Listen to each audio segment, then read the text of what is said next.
ఓం నమో నారాయణాయ. సభ్యులందరికీ శుభోదయం.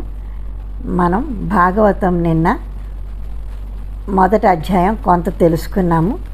ఆ తర్వాత తల్లి నా దివ్య దృష్టిని ఉపయోగించి నీ దుఃఖమునకు కారణం తెలుసుకున్నాను, నీకు అన్ని శుభములు కలుగుతాయి. ఓ తల్లి, నీ దుఃఖమునకు కారణం తెలిసింది. ఇది కలియుగము.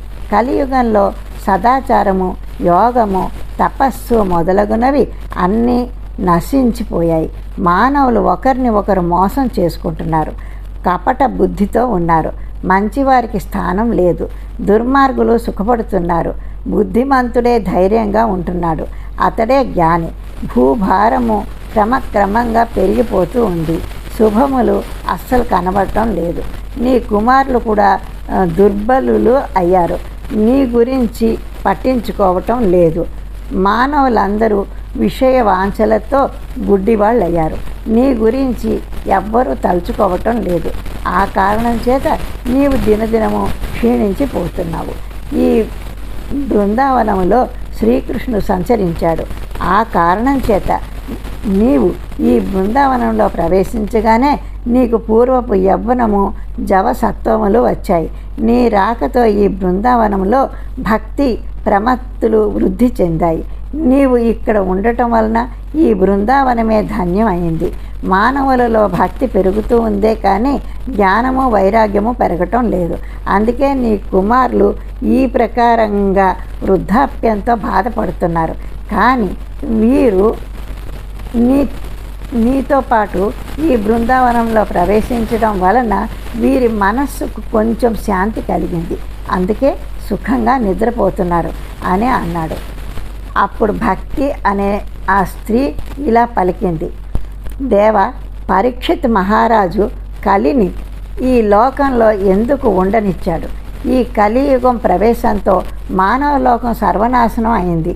పైగా ఆ శ్రీహరి కూడా ఈ కలియుగంలో జరిగే అక్రమాలను, అనర్థాలను చూస్తూ ఉన్నాడు, కానీ ఏమీ చేయటం లేదు.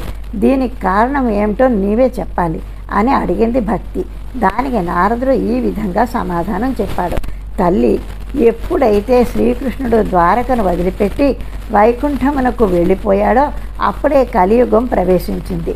వెంటనే పరీక్షిత్ మహారాజు కలిని వెడలగొట్టడానికి ప్రయత్నించాడు, కానీ కలి ఆయన శరణు వేడుకుంది. ఆ కారణంగా పరీక్షిత్ కలిని చంపకుండా వదిలిపెట్టాడు. కలియుగంలో జరిగే దుర్మార్గాలకు విరుగుడు శ్రీహరిని కీర్తించడమే. తపస్సు, యోగము, సమాధి వీటి వలన వచ్చే ఫలములు అన్నీ కేవలం శ్రీహరి సంకీర్తనం వలననే లభిస్తాయి. ఈ కలియుగము సారహీనమైనప్పటికీ పరమాత్మ శ్రీహరి సంకీర్తనమును మానవులకు ప్రసాదించాడు. శ్రీహరి సంకీర్తనముతో ప్రజలు సుఖంగా ఉంటారు.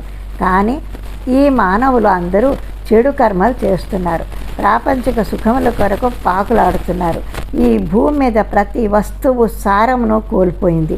బ్రాహ్మణులు కేవలం ధనం సంపాదించడానికి భాగవత కథను అందరికీ వినిపిస్తున్నారు. ఆ కారణం చేత భాగవత మహాత్యం కూడా అంతరించింది. ప్రతి దినము కామము, క్రోధము, లోభము, ఆశ మొదలగు దుర్గుణములను ఆశ్రయిస్తూ మానవులు నిలకడలేని మనస్సుతో తపస్సులు చేస్తున్నారు. ఆ కారణం చేత తపస్సు కూడా తన ప్రభావాన్ని కోల్పోయింది. మానవులకు వారి వారి మనస్సు వారి స్వాధీనంలో ఉండటం లేదు.